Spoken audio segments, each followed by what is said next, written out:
Au moment de s'affronter, Rennes et Monaco sont dans deux dynamiques très différentes. Les Bretons restent sur 11 rencontres de championnat sans défaite, avec 5 victoires et 6 nuls. Les Azuréens viennent de perdre contre Lyon après une série de 3 matchs sans défaite.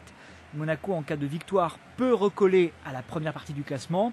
Avec un succès, Rennes peut monter sur le podium. Des Rennais très méfiants contre l'AS Monaco Football Club. Ils n'ont pas remporté ce face-à-face depuis la saison 2003-2004 et restent sur une défaite. Pour ce déplacement, Ricardo doit se passer de son gardien titulaire, Stéphane Ruffier, blessé à la main. Flavio Roma prend donc le poste et retrouve le brassard de capitaine derrière une défense composée de Modesto, Simic, Nkoulou et Koufré. À la récupération, Leko et Gosso sont alignés.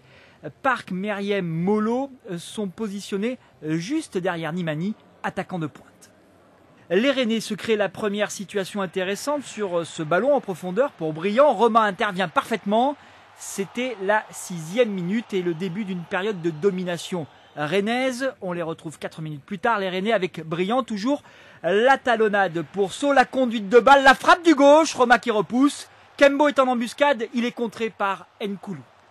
Le mauvais état du terrain rend difficile la construction du jeu, il y a peu de situations intéressantes.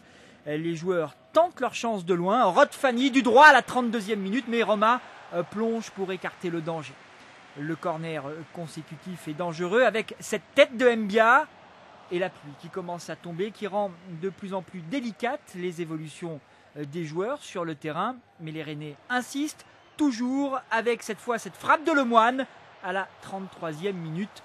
Lemoine que l'on retrouve un peu plus tard avec ce long ballon à destination de Briand pour Sceaux qui résiste au retour de Nkoulou. La parade de Roma et Sceaux qui reprend encore pour l'ouverture du score 1-0 alors que la fin de la première période n'était pas loin.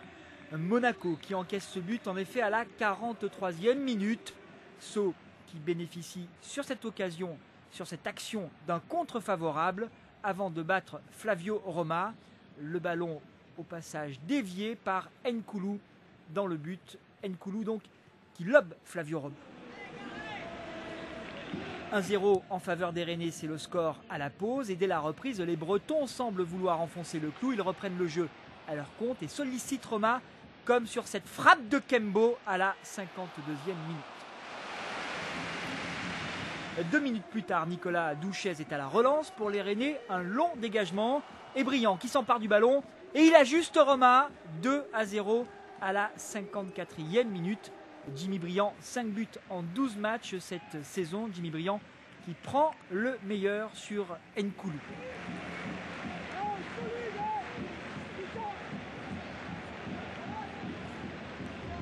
Les Monégasques tout près d'encaisser un 3e but 2 minutes plus tard dans ce cafouillage devant la ligne de Flavio Roma. Et tour à tour, Sceaux, Briand, Leroy qui sont contrés par les défenseurs monégasques qui ont eu très chaud. C'était la 56e minute dans cette véritable partie de billard. Monaco va aussi tout de même avoir une bonne séquence de jeu avec d'abord cette tête de Park à la 67e minute. Et presque dans la foulée, c'est Koufré qui s'illustre encore de la tête et qui alerte Douchez. L'horloge qui tourne, les Rennais qui laissent le ballon aux Monégasques pour jouer les contres et Park à la manœuvre. Park au sol, l'arbitre sans hésitation qui siffle la faute. Le pénalty donc, Park en effet a été poussé par Mangane, c'est indiscutable. On le voit donc, c'est très net au ralenti.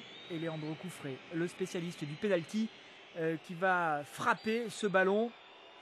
Koufré contre Douchez, c'est transformé même si le gardien effleure cette balle. Le défenseur argentin qui vient d'inscrire son 3e but de la saison, le 2e sur penalty. C'est la 71e minute. La rencontre est donc complètement relancée avec le temps additionnel.